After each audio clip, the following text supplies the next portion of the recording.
ನಮಸ್ಕಾರ ವೀಕ್ಷಕರೇ, ಅದು 2007 ಡಿಸೆಂಬರ್ 27 ವಿಜಯವಾಡದ ಶ್ರೀದುರ್ಗ ಲೇಡೀಸ್ ಹಾಸ್ಟೆಲ್. ಅದೊಂದು ಪ್ರೈವೇಟ್ ಹಾಸ್ಟೆಲ್. ಪ್ರತಿ ಫ್ಲೋರ್ ಅಲ್ಲೂ 2 ಫ್ಲಾಟ್ಗಳಿರ್ತವೆ. ಪ್ರತಿ ಫ್ಲಾಟ್ ಅಲ್ಲಿ 2 ಬೆಡ್ರೂಮ್ಗಳು, ಒಂದು ದೊಡ್ಡ ಹಾಲ್, ಒಂದು ಕಿಚನ್ ಇರುತ್ತೆ.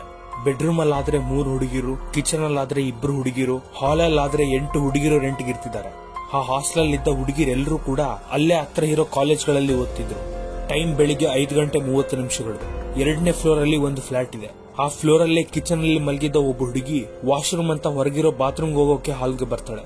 ಅಲ್ಲಿಯ ಸಾಮಾನುಗಳು, ಬ್ಯಾಗ್ಗಳು ಎಲ್ಲವೂ ಕೂಡ ಕೆಳಗ್ ಬಿದ್ಬಿಟ್ಟಿರ್ತವೆ. ಇದೇನ್ ವಿಚಿತ್ರ ಅಂತ ಲೈಟ್ ಆನ್ ಮಾಡಿ ನೋಡಿದಾಗ ಹಾಲ್ ಅಲ್ಲೇ ಮಲ್ಕೊಂಡಿದ್ದ ತನ್ನ ಫ್ರೆಂಡ್ ಈಗ ಕಾಣಿಸ್ತಿಲ್ಲ. ಫ್ಲೋರ್ ಎಲ್ಲ ರಕ್ತದ ಮಾರ್ಕ್ಗಳಿಂದ ಕೂಡಿದೆ. ಆಗ ಆ ಹುಡುಗಿ ಭಯದಿಂದ ಪಕ್ಕದಲ್ಲಿದ್ದ ಫ್ರೆಂಡ್ಸ್ ನ ಕೂಡ ಎಬ್ಬಿಸ್ತಾಳೆ. ಆ ರಕ್ತನ ನೋಡಿ ಎಲ್ಲರೂ ಆಶ್ಚರ್ಯವಾಗ್ತಾರೆ, ಭಯ ಪಡ್ತಾರೆ. ದಿಢೀರನೆ ಗ್ರೌಂಡ್ ಫ್ಲೋರ್ ಅಲ್ಲೇ ಇದ್ದ ಹಾಸ್ಟೆಲ್ ವಾರ್ಡನ್ಗೆ ಇನ್ಫಾರ್ಮ್ ಮಾಡ್ತಾರೆ.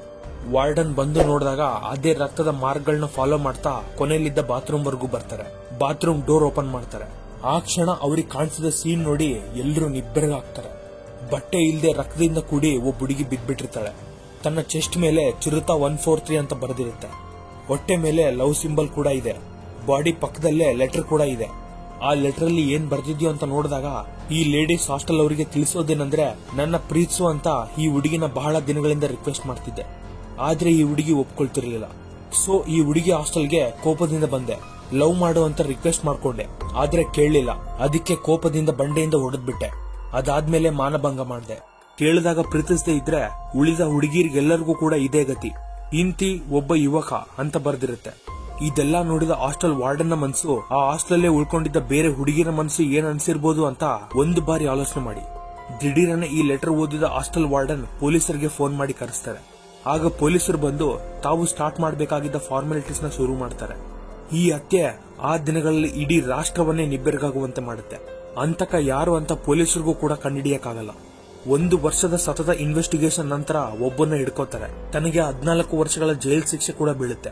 ಆದ್ರೆ ಇಲ್ಲೇ ಇರೋದು ದೊಡ್ಡ ಟ್ವಿಸ್ಟ್. ಆ ಅಂತಕ ಜೈಲಲ್ಲಿ 8 ವರ್ಷಗಳು ಕಳೆದಾದ್ಮೇಲೆ ಸತ್ತ ಆ ಹುಡುಗಿಯ ತಾಯಿನೇ ಇದು ಒಂದು ದೊಡ್ಡ ಪೊಲಿಟಿಕಲ್ ಸ್ಕ್ಯಾಮ್, ಅವರು ತಮ್ಮ ವೇಷಗಳನ್ನ ಮುಚ್ಚಿಟ್ಕೊಳ್ಳೋಕೋಸ್ಕರನೇ ಈ ಕೇಸ್ನ ತಪ್ಪು ದಾರಿ ಹಿಡಿಸ್ತಿದ್ದಾರೆ ಅಂತ ಹೈಕೋರ್ಟ್ ಅಲ್ಲಿ ಕೇಸ್ ಹಾಕಿ ಆ ಅಂತಕನನ್ನ ಹೊರಗೆ ಬರುವಂತೆ ಮಾಡ್ಬಿಡ್ತಾಳೆ. ಹೈಕೋರ್ಟ್ ಆ ಅಂತಕನನ್ನ ನಿರ್ದೋಷಿ ಅಂತ ಜೈಲಿನಿಂದ ಬಿಡುಗಡೆ ಮಾಡ್ಬಿಡ್ತಾರೆ. ಅಸಲು ಸತ್ತ ಈ ಹುಡುಗಿ ವಿಷಯದಲ್ಲಿ ನಿಜವಾಗ್ಲೂ ನಡೆದಿದ್ದೇನು? ಇಷ್ಟೆಲ್ಲ ಎವಿಡೆನ್ಸ್ ಗಳು ಇದ್ರೂ ಕೂಡ ಹೈಕೋರ್ಟ್ ಈ ಅಂತಕನನ್ನ ಯಾಕೆ ಬಿಡುಗಡೆ ಮಾಡುತ್ತೆ? ಹತ್ಯೆ ಯಾರು ಮಾಡಿದ್ರು, ಯಾಕೆ ಮಾಡಿದ್ರು? ಈ ಮರ್ಡರ್ ಸ್ಟೋರಿನ ಪೂರ್ತಿಯಾಗಿ ಕೇಳಿದ್ರೆ ತಪ್ಪು ಯಾರ್ದು ಅನ್ನೋದನ್ನ ನೀವು ಕೂಡ ಕಂಡುಹಿಡಿಯಕ್ಕಾಗಲ್ಲ. ಅಸಲು ಈ ಥ್ರಿಲ್ಲಿಂಗ್ ರಿಯಲ್ ಮರ್ಡರ್ ಸ್ಟೋರಿ ಏನು ಅನ್ನೋದನ್ನ ಈ ವಿಡಿಯೋದಲ್ಲಿ ಪೂರ್ತಿಯಾಗಿ ತಿಳಿಯೋಣ. ಅದಕ್ಕೆ ಕೊನೆವರೆಗೂ ನೋಡಿ.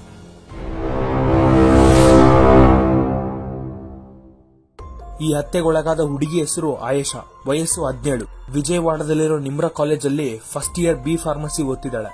ಆ ಕಾಲೇಜ್ ಹತ್ರದಲ್ಲೇ ಈ ಹಾಸ್ಟೆಲ್ ಇರೋದ್ರಿಂದ ಅದರಲ್ಲೇ ನಿವಸಿಸ್ತಾ ಇರ್ತಾಳೆ.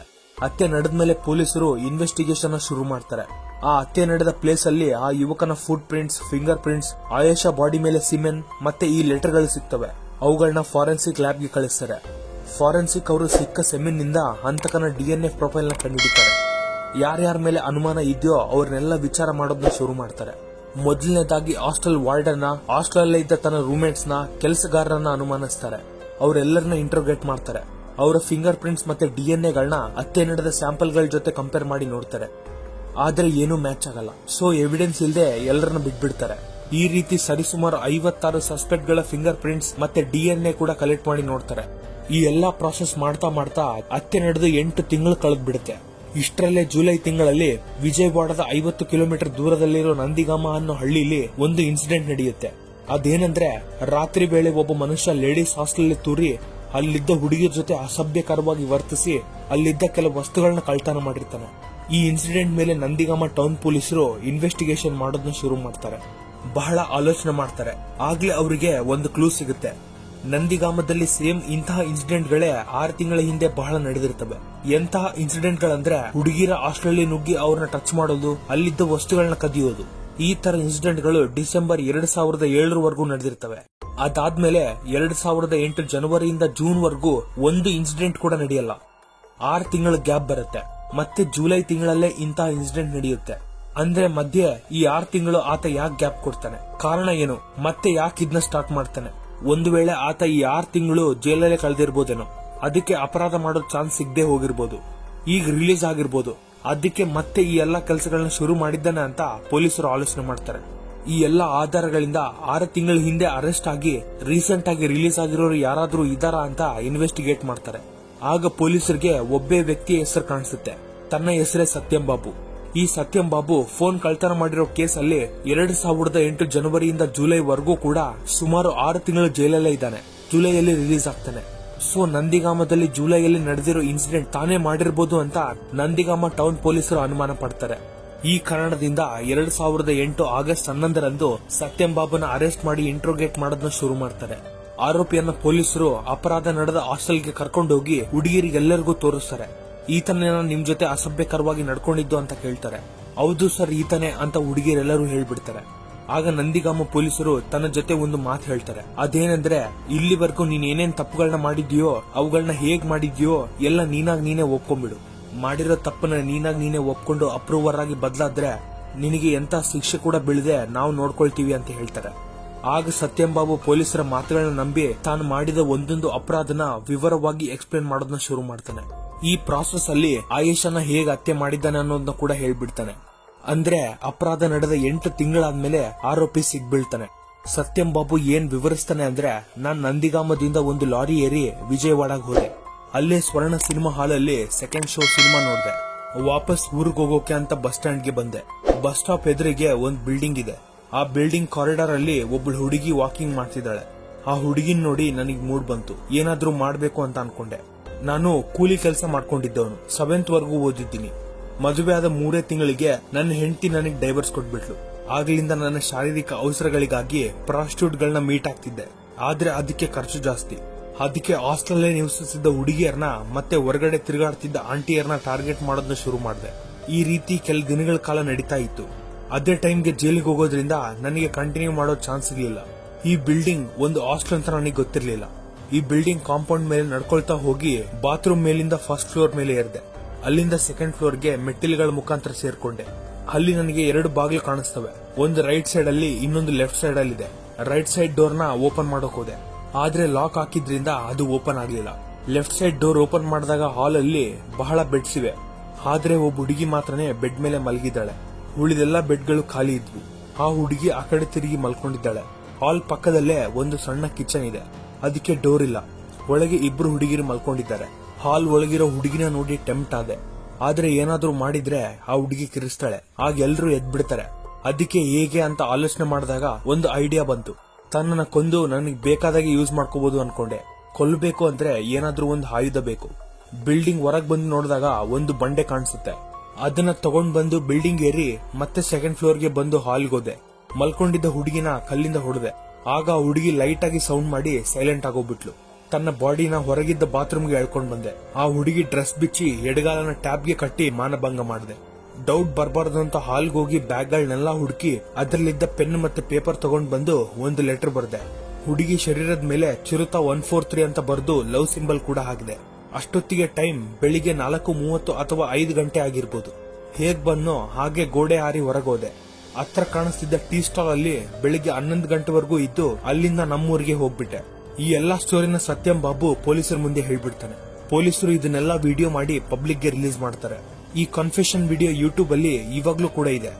ಇನ್ನು ಪೊಲೀಸರು ತನ್ನ DNA, foot prints, hand writing samples ಎಲ್ಲ ಕಲೆಕ್ಟ್ ಮಾಡ್ಕೊಂಡು ಲ್ಯಾಬಿಗೆ ಕಳಿಸ್ತಾರೆ. ಎಲ್ಲ ಕೂಡ ಎಕ್ಸಾಕ್ಟ್ ಆಗಿ ಮ್ಯಾಚ್ ಆಗ್ತವೆ. ಮಹಿಳಾ ಸೆಷನ್ಸ್ ಕೋರ್ಟ್ ಅಲ್ಲಿ ಈ ಕೇಸ್ ನಡೆಯುತ್ತೆ. ಪೊಲೀಸರು ಎವಿಡೆನ್ಸ್ ಎಲ್ಲ ಶೇಖರಿಸಿ ಕೋರ್ಟ್ಗೆ ನೀಡ್ತಾರೆ. ಎವಿಡೆನ್ಸ್ ನಂಬರ್ 1, ಆರೋಪಿ ತಾನು ಆಯುಧವಾಗಿ ಬಳಸಿದ ಬಂಡೆ ಬಗ್ಗೆ ಹೇಳಿರ್ತಾನೆ. ಪೊಲೀಸರು ಅದೇ ಬಂಡೆನ ಬಿಲ್ಡಿಂಗ್ ಗಿಡಗಳ ಹತ್ರ ಹುಡುಕ್ತಾರೆ. ಅದೇ ಬಂಡೆ ಸಿಗುತ್ತೆ. ಎವಿಡೆನ್ಸ್ ನಂಬರ್ 2, ಆಯೇಷಾನ ಹೊಡೆದಿದ್ದೀನಿ ಅಂತ ಹೇಳಿರ್ತಾನೆ. ಮೆಡಿಕಲ್ ರಿಪೋರ್ಟ್ ಅಲ್ಲೂ ಕೂಡ ಏಟಾಗಿರೋ ಕಾರಣದಿಂದಲೇ ಸತ್ತಿದ್ದಾಳೆ ಅಂತ ತಿಳಿಯುತ್ತೆ. ಎವಿಡೆನ್ಸ್ ನಂಬರ್ 3, ಕಾರಿಡಾರ್ ಅಲ್ಲಿ ಒಬ್ಬ ಹುಡುಗಿ ವಾಕಿಂಗ್ ಮಾಡ್ತಿದ್ಲು ಅಂತ ಹೇಳಿರ್ತಾನೆ. ಇದ್ರ ಬಗ್ಗೆ ಪೊಲೀಸರು ಹೋಗಿ ಎಂಕ್ವೈರಿ ಮಾಡಿದಾಗ ತಿಳಿದ ವಿಷಯ ಏನಂದ್ರೆ, ಒಬ್ಬ ಹುಡುಗಿ ನೈಟ್ 1 ಗಂಟೆವರೆಗೂ ಕಾರಿಡಾರ್ ಅಲ್ಲಿ ನಿಂತು ಫೋನ್ ಮಾತಾಡ್ತಿದ್ಲು ಅಂತ ತಿಳ್ಕೊತಾರೆ. ಈ ಹುಡುಗಿ ಕೂಡ ಪೊಲೀಸರ ಮುಂದೆ ಅದೇ ಹೇಳ್ತಾಳೆ. ಎವಿಡೆನ್ಸ್ ನಂಬರ್ 4, ಟೀ ಸ್ಟಾಲ್ ಅಲ್ಲೇ ಬೆಳಿಗ್ಗೆ 11 ಗಂಟೆವರೆಗೂ ಇದ್ದೆ ಅಂತ ಸತ್ಯಂ ಬಾಬು ಹೇಳಿರ್ತಾನೆ. ಪೊಲೀಸರು ಹೋಗಿ ಟೀ ಸ್ಟಾಲ್ ಓನರ್ನ ಕೂಡ ಕೇಳಿದಾಗ, ಹೌದು ಸರ್, ಬೆಳಿಗ್ಗೆ 5 ಗಂಟೆಯಿಂದ 11 ಗಂಟೆವರೆಗೂ ಕೂಡ ಇಲ್ಲೇ ಇದ್ದ. ನಾರ್ಮಲ್ ಆಗಿ ಎಲ್ರು 5 ರಿಂದ 10 ನಿಮಿಷ ಕೂತು ಎದ್ದೋಗ್ಬಿಡ್ತಾರೆ. ಆದ್ರೆ ಈತ ಮಾತ್ರ ಟಿವಿ ನೋಡ್ತಾ 11 ಗಂಟೆವರೆಗೂ ಕೂಡ ಇಲ್ಲೇ ಇದ್ದ. ಅದಕ್ಕೆ ಈತ ಬಹಳ ಚೆನ್ನಾಗಿ ನೆನಪಿದ್ದಾನೆ ಅಂತ ಹೇಳ್ತಾನೆ. ಎವಿಡೆನ್ಸ್ ನಂಬರ್ 5, ಮರ್ಡರ್ ಮಾಡಿದ ದಿನ ಆಯೇಷಾ ಆಕೆ ಒಬ್ಳೆ ಹಾಲಲ್ಲಿ ಮಲ್ಕೊಂಡಿದ್ಲು ಅಂತ ಹೇಳಿರ್ತಾನೆ. ಪೊಲೀಸರು ಹೋಗಿ ಎನ್ಕ್ವೈರ್ ಮಾಡಿದಾಗ ತಿಳಿದಿದ್ದೇನೆಂದ್ರೆ ಆ ದಿನ ಉಳಿದ ರೂಮ್ಮೇಟ್ಸ್ ಎಲ್ಲರೂ ಕೂಡ ಕ್ರಿಸ್ಮಸ್ ಹಾಲಿಡೇ ಅಂತ ಊರುಗಳಿಗೆ ಹೋಗಿ ಹಾಸ್ಟೆಲ್ಗೆ ಇನ್ನೂ ವಾಪಸ್ ಬಂದಿರಲ್ಲ. ಅದಕ್ಕೆ ತಾನೊಬ್ಳೆ ಮಲ್ಕೊಂಡಿದ್ಲು ಅಂತ ಉಳಿದ ರೂಮ್ಗಳಲ್ಲಿ ಮಲ್ಕೊಂಡಿದ್ದ ರೂಮ್ಮೇಟ್ಸ್ ಹೇಳ್ತಾರೆ. Evidence number 6, DNA, foot prints, hand writing ಎಲ್ಲ ಮ್ಯಾಚ್ ಆಗ್ತವೆ. ಎವಿಡೆನ್ಸ್ ನಂಬರ್ 7, ಸೆಲ್ ಫೋನ್ ಕೇಸ್ಗಾಗಿ ಜೈಲ್ಗೆ ಹೋಗೋ ಮುಂಚೆ ಸತ್ಯಂ ಬಾಬು ಒಂದು ಅಪರಾಧ ಮಾಡಿರ್ತಾನೆ. ಒಂದಿನ ನಂದಿಗಾಮದಲ್ಲಿ ಒಬ್ಬ ಹೆಣ್ಣು ತನ್ನ ಮನೆ ಹತ್ರ ನಿಂತಿರ್ತಾಳೆ. ಅಷ್ಟರಲ್ಲೇ ಹಿಂದೆಯಿಂದ ಸತ್ಯಂ ಬಾಬು ಒಂದು ರಾಡ್ ನಿಂದ ಆಕೆ ತಲೆ ಮೇಲೆ ಹೊಡೆದು ಎಳ್ಕೊಂಡು ಬಲವಂತವಾಗಿ ಮನೆಯೊಳಗೆ ಕರ್ಕೊಂಡು ಹೋಗಕ್ ಪ್ರಯತ್ನ ಪಡ್ತಾನೆ. ಇಷ್ಟರಲ್ಲೇ ಆಕೆ ಕೈ ಬಿಡಿಸ್ಕೊಂಡು ಗಟ್ಟಿಯಾಗಿ ಕಿರಿಸ್ತಾಳೆ. ಆ ತರ ಕಿರ್ಚೋದ್ರಿಂದ ಯಾರಾದ್ರೂ ಬಂದ್ಬಿಡ್ತಾರೇನೋ ಅಂತ ಸತ್ಯಂ ಬಾಬು ಭಯದಿಂದ ಅಲ್ಲಿಂದ ಓಡೋಗ್ಬಿಡ್ತಾನೆ. ಆದ್ರೆ ಆ ಟೆನ್ಷನ್ ಅಲ್ಲಿ ಆಕೆಗೆ ಈ ರೀತಿ ಮಾಡಿದ್ದವನು ಯಾರು ಅಂತ ಕೂಡ ಗೊತ್ತಾಗಲ್ಲ. ಟಿವಿಯಲ್ಲಿ ಸತ್ಯಂ ಬಾಬುನ ಫೇಸ್ ನೋಡಿದಾಗ ಅವತ್ತು ಈತನೇ ನನ್ನ ಮಾನಭಂಗ ಮಾಡಕ್ ಹೋಗಿದ್ದು ಅಂತ ಕೋರ್ಟಲ್ಲಿ ಸಾಕ್ಷಿ ಆಗ್ತಾಳೆ. ಎವಿಡೆನ್ಸ್ ನಂಬರ್ 8, ಮೊಬೈಲ್ ಕೇಸ್ಗೆ ಮುಂಚೆ ಆಲ್ರೆಡಿ ಸತ್ಯಂ ಬಾಬು ಮೇಲೆ ನಂದಿಗಾಮ ಪೊಲೀಸ್ ಸ್ಟೇಷನ್ ಅಲ್ಲಿ 5 ಕೇಸ್ಗಳು ಫೈಲ್ ಆಗಿರ್ತವೆ. ಈ ಎವಿಡೆನ್ಸ್ ಗಳೆಲ್ಲ ಕೋರ್ಟ್ ಅಲ್ಲಿ ತೋರಿಸ್ತಾರೆ. ಸತ್ಯಂ ಬಾಬು ಮಾತ್ರ ಜಡ್ಜ್ ಅವರೇ ನಾನೇನು ಮಾಡಿಲ್ಲ, ನಿಜವಾದ ಅಪರಾಧಿಗಳನ್ನ ಕಾಪಾಡೋಗೋಸ್ಕರ ನನ್ನ ಈ ಕೇಸಲ್ಲಿ ಸಿಕ್ಕಾಕ್ಸ್ತಿದ್ದಾರೆ ಅಂತ ಇಡೀ ಕೇಸ್ ನ ಟ್ವಿಸ್ಟ್ ಮಾಡ್ಬಿಡ್ತಾನೆ. ಆದ್ರೆ ಕೋರ್ಟ್ಗೆ ಎವಿಡೆನ್ಸ್ ಗಳು ಮುಖ್ಯ. ಆದ್ರಿಂದ ತಾನೇ ಮಾತನಾಡಿದ ಆ ವಿಡಿಯೋನ ಪೊಲೀಸರು ತೋರಿಸಿ DNA, ಫುಟ್ ಪ್ರಿಂಟ್ಸ್ ಮತ್ತೆ ಹ್ಯಾಂಡ್ ರೈಟಿಂಗ್ ಎಲ್ಲ ಮ್ಯಾಚ್ ಆಗೋದ್ರಿಂದ 2010ರಲ್ಲಿ ಸತ್ಯಂ ಬಾಬುಗೆ ಹೈಕೋರ್ಟ್ 14 ವರ್ಷಗಳ ಕಾಲ ಜೈಲು ಶಿಕ್ಷೆ ವಿಧಿಸುತ್ತೆ. ಆಗಲಿಂದ ಸತ್ಯಂ ಬಾಬು ರಾಜಮಂಡ್ರಿ ಸೆಂಟ್ರಲ್ ಜೈಲಲ್ಲೇ ಇರ್ತಾನೆ. ಸ್ಟೋರಿಯಲ್ಲಿ ಇಲ್ಲಿವರೆಗೂ ನಡೆದಿದ್ದು ಒಂದು ಮುಖ ಆದ್ರೆ ಇದಕ್ಕೆ ಟ್ವಿಸ್ಟ್ ಗಳಿಂದ ಕೂಡಿರೋ ಇನ್ನೊಂದು ಮುಖ ಕೂಡ ಇದೆ. ಅದೇ ಆಯಿಷಾ ಅವರ ತಾಯಿ ಹೇಳೋ ಮುಖ. ಅವ್ರು ಏನ್ ಹೇಳ್ತಾರೆ ಅಂದ್ರೆ, ಪೊಲೀಸರು ಹೇಳಿರೋ ಸ್ಟೋರಿನ ನನಗೆ ನಿಜವಾಗ್ಲೂ ನಂಬಬೇಕು ಅಂತ ಅನ್ಸ್ಲಿಲ್ಲ. ಅದಕ್ಕೆ ನಾನೇ ಸ್ವಂತವಾಗಿ ಎನ್ಕ್ವೈರಿ ಮಾಡಿದೆ. ಆ ಎನ್ಕ್ವೈರಿಲಿ ನನಗೆ ತಿಳಿದಿದ್ದೇನೆಂದ್ರೆ ಈ ಹಾಸ್ಟೆಲ್ ಬಿಲ್ಡಿಂಗ್ ಕೋಣೇರು ಅವರದ್ದು. ಆಗಿನ ದಿನಗಳಲ್ಲಿ ಕೋಣೇರು ರಂಗಾರಾವ್ ಮಿನಿಸ್ಟರ್ ಆಗಿದ್ರು. ತನ್ನ ಮೊಮ್ಮಗನಾದ ಕೋಣೇರು ಸತೀಶ್ನ ಬೇನಾಮಿದೆ ಈ ಹಾಸ್ಟೆಲ್. ಆಗಾಗ ಕೋಣೇರು ಸತೀಶ್ ಮತ್ತೆ ತನ್ನ ಫ್ರೆಂಡ್ಸ್ ಈ ಹಾಸ್ಟೆಲ್ಗೆ ಬರ್ತಿರ್ತಾರೆ. ವಾರ್ಡನ್ ಹಾಸ್ಟೆಲ್ ಅಲ್ಲಿರೋ ಕೆಲ ಹುಡುಗಿರ ಜೊತೆ ವ್ಯಭಿಚಾರ ಮಾಡಿಸ್ತಿರ್ತಾಳೆ. ಆ ವ್ಯಭಿಚಾರದಲ್ಲಿ ಈ ಕೋಣೇರು ಸತೀಶ್ ಮತ್ತೆ ತನ್ನ ಫ್ರೆಂಡ್ಸ್ ಕೂಡ ಪಾಲ್ಗೊಳ್ತಿದ್ರು.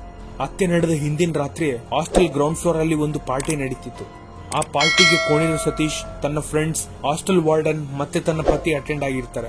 ಈ ಪಾರ್ಟಿನ ನೋಡಿದ ಆಯೇಷಾ ತನ್ನ ಫ್ರೆಂಡ್ಸ್ ಜೊತೆ ಏನ್ ಹೇಳ್ತಾಳೆ ಅಂದ್ರೆ, ಅದೇನು ಗರ್ಲ್ಸ್ ಹಾಸ್ಟೆಲ್ ಅಲ್ಲಿ ಗಂಡ್ಮಕ್ಳನ್ನ ಹಲೋ ಮಾಡ್ತಿದ್ದಾರೆ, ಇದು ತಪ್ಪಲ್ವಾ, ನನಗ್ ಭಯ ಆಗ್ತಿದೆ, ನಾನು ಹಾಸ್ಟೆಲ್ ಖಾಲಿ ಮಾಡ್ತೀನಿ ಅಂತ ಹೇಳ್ತಾಳೆ. ಇದಾದ್ಮೇಲೆ ಆಯೇಷಾ ರಾತ್ರಿ 9 ಗಂಟೆಗೆ ಮಲ್ಕೋತಾಳೆ. ಆದ್ರೆ ಇಲ್ಲಿರೋ ಟ್ವಿಸ್ಟ್ ಏನಂದ್ರೆ ಆಯೇಷಾ ರೂಮ್ಮೇಟ್ಸ್ ಮಾತ್ರ ಈ ಪಾರ್ಟಿಗಳು ಮಾಡೋರ್ ಜೊತೆ ಫುಲ್ ಕ್ಲೋಸ್ ಆಗಿರ್ತಾರೆ. ಎಷ್ಟು ಕ್ಲೋಸ್ ಅಂದ್ರೆ ತನ್ನ ರೂಮ್ಮೇಟ್ಸ್ ಈ ಪಾರ್ಟಿಗಳು ಮಾಡೋರ್ ಜೊತೆ ಆಗಾಗ ಮಲ್ಕೋತಿರ್ತಾರೆ. ಆ ದಿನ ಆಯೇಷಾ ರೂಮ್ಮೇಟ್ಸ್ ಕ್ರಿಸ್ಮಸ್ ಹಾಲಿಡೇಯಿಂದ ಇನ್ನೂ ಬಂದಿರ್ಲಿಲ್ಲ. ಆದ್ರಿಂದ ಹಾಲ್ ಅಲ್ಲಿ ಆಯೇಷಾ ಒಬ್ಳೆ ಮಲ್ಕೊಂಡಿದ್ಲು. ಆದ್ರೆ ಆ ಪಾರ್ಟಿ ಮಾಡ್ಕೊಂಡವರು ಕುಡಿದ ಮತ್ತಲ್ಲಿ ರಾತ್ರಿ 2 ಗಂಟೆ ಸಮಯಕ್ಕೆ ಆಯೇಷಾ ರೂಮ್ ಡೋರ್ ಹೊಡಿತಾರೆ. ಆಯೇಷಾ ಡೋರ್ ಓಪನ್ ಮಾಡ್ತಾಳೆ. ಏನ್ ನಮ್ ರೂಮ್ಗೆ ಬಂದಿದ್ದೀರಾ ಅಂತ ಕೇಳ್ತಾಳೆ. ಇಲ್ಲಿಂದ ಕಿರಿಕಿರಿ ಶುರುವಾಗುತ್ತೆ. ನೀವು ಹುಡುಗಿರ ಹಾಸ್ಟೆಲ್ ಈ ತರ ಕೆಲಸಗಳನ್ನ ಮಾಡ್ತಿದ್ದೀರಿ ಅಂತ ನಾನು ಕಂಪ್ಲೇಂಟ್ ಮಾಡ್ತೀನಿ. ಇವ್ರು ಮಾಡ್ತಿರೋ ಎಲ್ಲಾ ಕೆಲಸಗಳು ಹೊರಗ್ ಬೀಳ್ತವೆ ಅನ್ನೋ ಭಯದಿಂದ ಆಯೇಷಾ ತಲೆನ ಕಿಟಕಿ ಡೋರ್ಗೆ ಹೊಡಿತಾನೆ. ಈ ಕಾರಣದಿಂದ ಆಯೇಷಾ ಅರಸ್ತಾಳೆ ಅಂತ ತಲೆ ದಿಂಬಿಂದ ಒತ್ತಿ ಸಾಯಿಸ್ಬಿಡ್ತಾರೆ. ಬೆಳಿಗ್ಗೆ ಪೊಲೀಸರು ಬಂದು ನಮಗ್ ಫೋನ್ ಮಾಡ್ತಾರೆ. ನಾವು ಹೋದಾಗ ಬಾಡಿ ನೋಡಕ್ ಬಿಡಲ್ಲ. ಈ ಸಮಯದಲ್ಲಿ ಪೊಲೀಸರು ನಿಜವಾದ ಅಪರಾಧಿಗಳನ್ನ ಕಾಪಾಡೋಕಂತಲೇ ಫೇಕ್ ಎವಿಡೆನ್ಸ್ ಗಳನ್ನ ಕ್ರಿಯೇಟ್ ಮಾಡಿದ್ದಾರೆ. ಅಪರಾಧಿಗಳು ಮಿನಿಸ್ಟರ್ ಬಂಧುಗಳಾಗಿರೋದ್ರಿಂದ ಪೊಲೀಸರು ಕೂಡ ಅವರಿಗೆ ಸಪೋರ್ಟ್ ಮಾಡಿದ್ದಾರೆ. ರೀಸೆಂಟ್ ಆಗಿ ನನಗೊಂದು ಥ್ರೆಟ್ನಿಂಗ್ ಕಾಲ್ ಕೂಡ ಬಂದಿದೆ. ನೀನ್ ಕೇಸ್ ಮೇಲೆ ಇನ್ನೂ ಹುಡುಕಾಡಕ್ ಹೋಗ್ಬೇಡ, ಇದೇ ಕಂಟಿನ್ಯೂ ಆದ್ರೆ ನಿನ್ನ ಚಿಕ್ಕ ಮಗಳಿಗೂ ಕೂಡ ಇದೇ ಗತಿ ಬರುತ್ತೆ ಅಂತ ಯಾರೋ ಫೋನ್ ಮಾಡಿ ಹೇಳಿರ್ತಾರೆ. ಆಗ ನಾನು DSPಗೆ ಇನ್ಫಾರ್ಮ್ ಮಾಡಿದೆ. ಅಪರಾಧಿಗಳಿಗೆ ರಾಜಕೀಯ ಕನೆಕ್ಷನ್ ಇರೋದ್ರಿಂದಲೇ ಪೊಲೀಸರು ಅವ್ರನ್ನ ಇಟ್ಕೊಳ್ತಿಲ್ಲ. ಸತ್ಯಂ ಬಾಬುಗೆ ಈ ಕೇಸ್ಗೆ ಎಂತಹ ಸಂಬಂಧ ಕೂಡ ಇಲ್ಲ, ತಾನೊಬ್ಬ ಅಮಾಯಕ ಅಂತ ಆಯೇಷಾ ತಾಯಿ ಹೇಳ್ಬಿಡ್ತಾರೆ. ಇದೆಲ್ಲ ನಿನಗ್ಯಾರು ಹೇಳಿದ್ರಂತ ಕೋರ್ಟ್ ಜಡ್ಜ್ ಕೇಳಿದಾಗ ನನಗೆ ಒಬ್ಬ ವ್ಯಕ್ತಿ ಹೇಳಿದ್ದಾನೆ, ತನ್ನ ಐಡೆಂಟಿಟಿ ಯಾರಿಗೂ ಹೇಳ್ಬೇಡ ಅಂತ ಹೇಳಿದ್ದಾನೆ. ಅದಕ್ಕೆ ಆತ ಯಾರು ಅಂತ ನಾನು ಹೇಳಕ್ಕಾಗಲ್ಲ. ಮತ್ತೆ ಈ ಕೇಸ್ನ ಇನ್ನೊಂದ್ಸರಿ ಚೆನ್ನಾಗಿ ಇನ್ವೆಸ್ಟಿಗೇಟ್ ಮಾಡಿ ನಿಜ ಹೊರಗ್ ಬೀಳುತ್ತೆ ಅಂತ ಆಯೇಷನ ತಾಯಿ ಹೇಳ್ಬಿಡ್ತಾರೆ. ಇನ್ನೊಂದ್ ಕಡೆ ಸತ್ಯಂ ಬಾಬು ತಾಯಿ ತನ್ನ ಮಗನ ವಿರೋಧವಾಗಿ ಬಂದ ಆದೇಶವನ್ನ ತಪ್ಪು ಅಂತ ಹೈಕೋರ್ಟ್ಗೆ ಅಪೀಲ್ ಮಾಡ್ತಾರೆ. 8 ವರ್ಷಗಳವರೆಗೆ ಸತ್ಯಂ ಬಾಬು ಜೈಲಲ್ಲೇ ಉಳ್ಕೋತಾನೆ. 2 ಕಡೆಗಳಿಂದ ವಾದ ವಿವಾದನೆಗಳು ನಡೀತವೆ. ಈ ಬಾರಿ ಹೈಕೋರ್ಟ್ ಅಲ್ಲಿ ಸತ್ಯಂ ಬಾಬು ಕಡೆ ವಾದಿಸೋ ಲಾಯರ್ ಏನಂತ ವಾದಿಸ್ತಾರೆ ಅಂದ್ರೆ, ಪೊಲೀಸರು ತಮ್ಮ ಸ್ವಂತ ಸ್ಟೋರಿ ಬರೆದು ಬ್ಲಾಕ್ ಮೇಲ್ ಮಾಡಿ ಸತ್ಯಂ ಬಾಬುವಿನಿಂದ ಈ ರೀತಿ ಹೇಳಿಸಿದ್ದಾರೆ. ನಾನು ಯಾಕೆ ಈ ರೀತಿ ಹೇಳ್ತಿದ್ದೀನಿ ಅಂದ್ರೆ, ಪಾಯಿಂಟ್ ನಂಬರ್ 1, ಬಂಡೆಯಿಂದ ಹೊಡೆದಿದ್ದಾನೆ ಅಂತಿದ್ದಾರೆ, ಆದ್ರೆ ಅದ್ರ ಮೇಲೆ ಎಂತಹ ಬ್ಲಡ್ ಮಾರ್ಕ್ಸ್ ಕೂಡ ಇಲ್ಲ. ಸೊ ಅದೊಂದು ಫೇಕ್ ಎವಿಡೆನ್ಸ್ ಅಂತ ಹೇಳ್ತಾರೆ. ಅದಕ್ಕೆ ಪೊಲೀಸರು ಏನಂತ ರಿಪ್ಲೈ ಕೊಡ್ತಾರೆ ಅಂದ್ರೆ, ಹತ್ಯೆ ನಡೆದ 8 ತಿಂಗಳಾದ್ಮೇಲೆ ಈ ಆಯುಧನ ಸ್ವೀಕರಿಸಿದೀವಿ, ಅಲ್ಲಿಗೆ ಬಿಸಿಲು ಮತ್ತೆ ಮಳೆಗೆ ರಕ್ತದ ಮಾರ್ಕ್ಗಳು ಹೋಗ್ಬಿಟ್ಟಿದಾವೆ ಅಂತ ಹೇಳ್ತಾರೆ. ಪಾಯಿಂಟ್ ನಂಬರ್ 2, ತಲೆ ಮೇಲಾಗಿರೋ ಗಾಯಗಳಿಂದಲೇ ಸತ್ತಿದ್ದಾಳೆ ಅಂತ ಹೇಳ್ತಿದಾರ. ಆದ್ರೆ ಸತ್ಯಂ ಬಾಬು ಈ ಬಂಡೆಯಿಂದಲೇ ಹೊಡೆದಿದ್ದಾನೆ ಅನ್ನೋದಕ್ಕೆ ಏನ್ ಗ್ಯಾರಂಟಿ? ತಲೆನ ಡೋರ್ಗ್ ಹಾಕಿ ಹೊಡೆದಿರ್ಬೋದಲ್ಲ, ಆ ಪಾಸಿಬಿಲಿಟಿ ಕೂಡ ಇರಬಹುದು ಅಂತ ಮೆಡಿಕಲ್ ರಿಪೋರ್ಟ್ ಅಲ್ಲೇ ಕೂಡ ತಿಳಿಸಿದ್ದಾರೆ. ಸೊ ಸತ್ಯಂ ಬಾಬು ವಿಡಿಯೋದಲ್ಲಿ ಹೇಳಿದಾಗೆ ಈ ಹತ್ಯೆನೆ ಮಾಡಿಲ್ಲ, ಯಾರೋ ಮಾಡಿಸಿದ್ದಾರೆ. ಪಾಯಿಂಟ್ ನಂಬರ್ 3, ಒಬ್ಬ ಹುಡುಗಿ ಕಾರಿಡಾರ್ ಅಲ್ಲಿ ವಾಕಿಂಗ್ ಮಾಡ್ತಾ ಫೋನ್ ನಲ್ಲೇ ಮಾತನಾಡ್ತಿದ್ಲು ಅಂತ ಹೇಳ್ತಿದ್ದೀರಾ. ಆದ್ರೆ ಸತ್ಯಂ ಬಾಬು ಬಂದಿದ್ದ ದಿನ ಆ ಹುಡುಗಿ ನೋಡ್ಲೇ ಇಲ್ವಾ? ಬಂದಿದ್ದಾಗ ಶಬ್ದ ಕೂಡ ಆಗ್ಲೇ ಇಲ್ವಾ ಅಂತ ಕೇಳ್ತಾರೆ. ಪಾಯಿಂಟ್ ನಂಬರ್ 4, ಬೆಳಿಗ್ಗೆ ಎಲ್ಲಾ ಘಟನೆ ನಡೆದ್ಮೇಲೆ ಟೀ ಸ್ಟಾಲ್ ಓನರ್ಗೆ ಕಾಣಿಸಿ ಅದೇ ಹೋಟ್ಲಲ್ಲಿ 11 ಗಂಟೆವರೆಗೂ ಇದ್ದಾನೆ ಅಂತ ಹೇಳ್ತಿದ್ದಾರೆ. ಇಂಥ ಹತ್ಯೆ ಮಾಡಿದಾಗ ಯಾರೇ ಆಗ್ಲಿ ಅಂತಕ ಆಗಿರೋ ವ್ಯಕ್ತಿ ಅಲ್ಲೇ ಇರೋಕ್ ಸಾಧ್ಯನಾ? ಟೀ ಸ್ಟಾಲ್ ಓನರ್ ನೀವೇ ಫೋರ್ಸ್ ಮಾಡಿ ಕಳ್ಳ ಸಾಕ್ಷಿ ಹೇಳಿಸಿದ್ದೀರಾ ಅಂತ ಲಾಯರ್ ಹೇಳ್ತಾರೆ. ಪಾಯಿಂಟ್ ನಂಬರ್ 5, DNA ಮತ್ತೆ ಫುಟ್ ಪ್ರಿಂಟ್ಸ್ ಎಲ್ಲವೂ ಕೂಡ ಮ್ಯಾಚ್ ಆಗಿದ್ದಾವೆ ಅಂತ ಹೇಳ್ತಿದ್ದೀರಾ. ಅಸಲು ಆ ದಿನ ನಿಜವಾಗ್ಲೂ ಮಾನಭಂಗ ನಡೆದಿದೆ ಅನ್ನೋಕೆ ಪ್ರೂಫ್ ಏನು? ಹುಡುಗಿ ಪ್ರೈವೇಟ್ ಪಾರ್ಟ್ ಮೇಲೆ 1 ಇಂಚ್ ಕೂಡ ಇಂಜುರಿ ಇಲ್ಲ ಅಂತ ರಿಪೋರ್ಟ್ ಮೇಲಿದೆ. ಆದ್ರೆ ನೀವೇನೋ ಮಾನಭಂಗ ಆಗಿದೆ, ಸೆಮೆನ್ ಸಿಕ್ಕಿದೆ, ಅದರಿಂದ DNA ಪ್ರೊಫೈಲ್ ಕೂಡ ಕಲೆಕ್ಟ್ ಮಾಡಿದೀವಿ ಅಂತ ಹೇಳ್ತಿದ್ದೀರಿ. ಅಸಲು ನೀವು ಇವೆಲ್ಲವನ್ನ ಹೇಗೆ ಕಲೆಕ್ಟ್ ಮಾಡಿದ್ರಿ? ಹತ್ಯೆ ನಡೆದ ಪ್ಲೇಸ್ ಅಲ್ಲೇ ಇವೆಲ್ಲ ಕಲೆಕ್ಟ್ ಮಾಡಿದೀರಾ ಅನ್ನೋಕೆ ಪ್ರೂಫ್ ಏನು? ಆ ಫಿಂಗರ್ ಪ್ರಿಂಟ್ಸ್, DNA ಸ್ಯಾಂಪಲ್ಸ್ ಎಲ್ಲ ನೀವೇ ಕ್ರಿಯೇಟ್ ಮಾಡಿರ್ಬೋದು ಅಂತ ಲಾಯರ್ ಹೇಳ್ತಾರೆ. ಪಾಯಿಂಟ್ ನಂಬರ್ 6, ಲೆಟರ್ ಬರ್ದಿದ್ದಾನೆ ಅಂತ ಹೇಳ್ತಿದ್ದೀರಾ. ಬ್ಯಾಗ್ಸ್ ಎಲ್ಲ ಕೆಳಗ್ ಬೀಳ್ಸಿದ್ದಾನೆ ಅಂತ ಹೇಳ್ತಿದ್ದೀರಾ. ಇಷ್ಟೆಲ್ಲಾ ಕೆಲ್ಸಗಳು ಮಾಡ್ತಿದ್ದಾಗ ಬಾಗ್ಲೇ ಇಲ್ದೇ ಇರೋ ಕಿಚನ್ ಅಲ್ಲಿ ಮಲ್ಕೊಂಡಿದ್ದ ರೂಮ್ಮೇಟ್ಸ್ ಗೆ ಈ ಸೌಂಡ್ ಕೇಳಿಸ್ಲೇ ಇಲ್ವಾ? ಪಾಯಿಂಟ್ ನಂಬರ್ 7, ಕಾನ್ಫೆಷನ್ ವಿಡಿಯೋದಲ್ಲಿ ಆರೋಪಿ ಎಲ್ಲ ಒಪ್ಕೊಂಡ ಅಂತ ಹೇಳಿದ್ರಿ. ಅಂದ್ರೆ ಯಾರ ಮುಂದೆ ಒಪ್ಕೊಂಡ? ಪೊಲೀಸರ ಮುಂದೆ. ಅಂದ್ರೆ ಪೊಲೀಸರು ಫೋರ್ಸ್ ಮಾಡಿ ಒಪ್ಸಿದ್ರು ಅಂತ ಲಾಯರ್ ಹೇಳ್ತಾರೆ. ಈ ಎಲ್ಲಾ ಪಾಯಿಂಟ್ ಗಳಿಂದ ಸತ್ಯಂ ಬಾಬು ಲಾಯರ್ ಹೈಕೋರ್ಟ್ ಅಲ್ಲಿ ಅಪೀಲ್ ಮಾಡ್ತಾರೆ. ತನ್ನ ಕ್ಲೈಂಟ್ ಸತ್ಯಂ ಬಾಬು ನಿರ್ದೋಷಿ ಅಂತ ಹೈಕೋರ್ಟ್ ಅಲ್ಲಿ ಅಪೀಲ್ ಮಾಡ್ತಾರೆ. ಈ ಎಲ್ಲಾ ವಾದ ವಿವಾದಗಳನ್ನ ಕೇಳಿದ ಹೈಕೋರ್ಟ್ ಜಡ್ಜ್ ಹೇಳಿದ್ದೇನೆಂದ್ರೆ, ಈಗ ನಮಗೆ ಸತ್ಯಂ ಬಾಬು ಹತ್ಯೆ ಮಾಡಿಲ್ಲ ಅನಿಸ್ತಿದೆ. 100 ಜನ ಅಪರಾಧಿಗಳು ತಪ್ಪಿಸ್ಕೊಂಡ್ರು ಪರವಾಗಿಲ್ಲ, ಒಬ್ಬ ನಿರ್ದೋಷಿಗೂ ಕೂಡ ಶಿಕ್ಷೆ ಬೀಳಬಾರದು. ಸೊ ಕರೆಕ್ಟ್ ಎವಿಡೆನ್ಸ್ ಇಲ್ಲದೆ ಇರೋ ಕಾರಣದಿಂದ ಸತ್ಯಂ ಬಾಬುನ ನಿರ್ದೋಷಿಯಾಗಿ ಬಿಡುಗಡೆ ಮಾಡಿ ಕೇಸ್ನ ತಪ್ಪುದಾರಿ ಇಡಿಸಿರೋ ಪೊಲೀಸರುಗಳ ಮೇಲೆ ಎಂಕ್ವೈರಿಗಳಾಕಿ ಮಾಡದೇ ಇರೋ ತಪ್ಪಿಗೆ 8 ವರ್ಷಗಳ ಕಾಲ ಜೈಲಲ್ಲಿ ಇದ್ದಿದ್ರಿಂದ 1 ಲಕ್ಷ ರೂಪಾಯಿಗಳನ್ನ ಸತ್ಯಂ ಬಾಬುಗೆ ಕಾಂಪನ್ಸೇಷನ್ ಆಗಿ ಹೈಕೋರ್ಟ್ ಕೊಡುತ್ತೆ. 2017ರಲ್ಲಿ ಸತ್ಯಂ ಬಾಬು ಜೈಲಿಂದ ರಿಲೀಸ್ ಆಗ್ತಾನೆ. ಪೊಲೀಸರು ಮಾತ್ರ ಏನ್ ಹೇಳ್ತಿದ್ದಾರೆ ಅಂದ್ರೆ, ನಾವು ಎವಿಡೆನ್ಸ್ ಗಳನ್ನ ರೂಲ್ಸ್ ಪ್ರಕಾರ ಶೇಖರಿಸದೇ ಇರಬಹುದು, ಆದ್ರೆ ನಾವು ಶೇಖರಿಸಿದ ಪ್ರತಿ ಎವಿಡೆನ್ಸ್ ಕೂಡ ನಿಜ. ಕೋಣೇರು ಸತೀಶೇ ಈ ಹತ್ಯೆ ಮಾಡಿದಾನೆ ಅಂತ ಆಯೇಷಾ ತಾಯಿ ಹೇಳ್ತಿದ್ದಾರೆ. ಆದ್ರೆ ತಾನೇ ಈ ಹತ್ಯೆಯಲ್ಲಿ ಇನ್ವಾಲ್ವ್ ಆಗಿದ್ದಾನೆ ಅನ್ನೋದಕ್ಕೆ ಯಾವುದೇ ರೀತಿಯ ಎವಿಡೆನ್ಸ್ ಕೂಡ ಇಲ್ಲ. ಹತ್ಯೆ ನಡೆದ ಟೈಮಲ್ಲಿ ತಾನು ಹೈದರಾಬಾದ್ ನಲ್ಲಿ ಇದ್ದಾಗ ಕಿಂಗ್ ಫಿಶರ್ ಏರ್ಲೈನ್ಸ್ ಟಿಕೆಟ್ ತೋರಿಸ್ತಾರೆ. DNA ಕೂಡ ಮ್ಯಾಚ್ ಆಗಲ್ಲ. ಆತನ ಬಗ್ಗೆ ಒಂದು ಎವಿಡೆನ್ಸ್ ಕೂಡ ಸಿಗಲ್ಲ. ಅಂತದ್ದು ಆತನೇ ಮರ್ಡರ್ ಮಾಡಿದ್ದಾನೆ ಅಂದ್ರೆ ನಾವ್ ಯಾಕೆ ನಂಬಬೇಕು? ನಮ್ಮನ್ನ ನಾವು ಸುಪ್ರೀಂ ಕೋರ್ಟ್ ಅಲ್ಲಿ ಪ್ರೂವ್ ಮಾಡ್ಕೊಳ್ತೀವಿ ಅಂತ ಪೊಲೀಸರು ಹೇಳ್ತಿದ್ದಾರೆ. ಆದ್ರೆ ಸತ್ಯಂ ಬಾಬು ಮಾತ್ರ ನನ್ನನ್ನು ಹೊಡೆದು ನನ್ನಿಂದ ಸ್ಟೋರಿ ಹೇಳ್ಸಿದ್ದಾರೆ ಅಂತ ಹೇಳ್ತಿದ್ದಾನೆ. ಆಯೇಷಾ ತಾಯಿ ಮಾತ್ರ ಸತ್ಯಂ ಬಾಬುಗೆ ಈ ಕೇಸ್ಗೆ ಏನೂ ಸಂಬಂಧ ಇಲ್ಲ ಅಂತ ಹೇಳ್ತಿದ್ದಾರೆ. ಕೋಣೇರು ಸತೀಶೇ ಇದೆಲ್ಲ ಮಾಡಿದ್ದು ಪೊಲಿಟಿಕಲ್ ಸಪೋರ್ಟ್ ನಿಂದಲೇ ಒಬ್ಬ ಅಮಾಯಕನನ್ನ ಸಿಕ್ಕಾಕ್ಸಿದ್ದಾರೆ ಅಂತ ಹೇಳ್ತಾಳೆ. ಪ್ರಸ್ತುತ ಈ ಕೇಸ್ನ CBIಗೆ ಒಪ್ಪಿಸಿದ್ದಾರೆ. CBI investigation ನಡೆಸ್ತಿದ್ದಾರೆ. ಈವರೆಗೂ ಕೂಡ ಆಯೇಷಾ ಹತ್ಯೆ ಒಂದು ಮಿಸ್ಟರಿ ಕೇಸ್ ಆಗಿ ಉಳಿದ್ಬಿಟ್ಟಿದೆ. 2007ರಿಂದ 2024 ಬಂದರೂ ಕೂಡ ಸತ್ಯ ಹೊರಗ್ ಬರ್ತಿಲ್ಲ. ಇಂತಹ ಟೆಕ್ನಾಲಜಿ ಕಾಲದಲ್ಲೂ ಕೂಡ ನಡೀತಿರೋ ಅಪರಾಧಗಳಿಗೆ, ಹತ್ಯೆಗಳಿಗೆ, ವಂಚನೆಗಳಿಗೆ 10, 20 ಅಥವಾ 30 ವರ್ಷಗಳಾದ್ರೂ ಕೂಡ ಸತ್ಯ ಹೊರಗ್ ಬರದೇ ಇದ್ರೆ ಇದೇ ದೇಶದ ನಿಜವಾದ ಅಭಿವೃದ್ಧಿನ? ವೀಕ್ಷಕರೇ, ಈ ಸ್ಟೋರಿ ಬಗ್ಗೆ ನಿಮಗೇನು ಅನ್ನಿಸ್ತು ಅನ್ನೋದನ್ನ ಕಮೆಂಟ್ ಸೆಕ್ಷನ್ ಅಲ್ಲಿ ತಿಳಿಸಿ. ನಿಮಗೆ ನಮ್ಮ ಇನ್ಫಾರ್ಮೇಶನ್ ಇಷ್ಟವಾಗಿದ್ರೆ ನಮ್ಮ ಚಾನಲ್ ಸಬ್ಸ್ಕ್ರೈಬ್ ಮಾಡಿ, ನಿಮ್ಮ ಫ್ರೆಂಡ್ಸ್ಗೂ ಕೂಡ ಶೇರ್ ಮಾಡಿ. Thank you for watching. ಜೈ ಹಿಂದ್.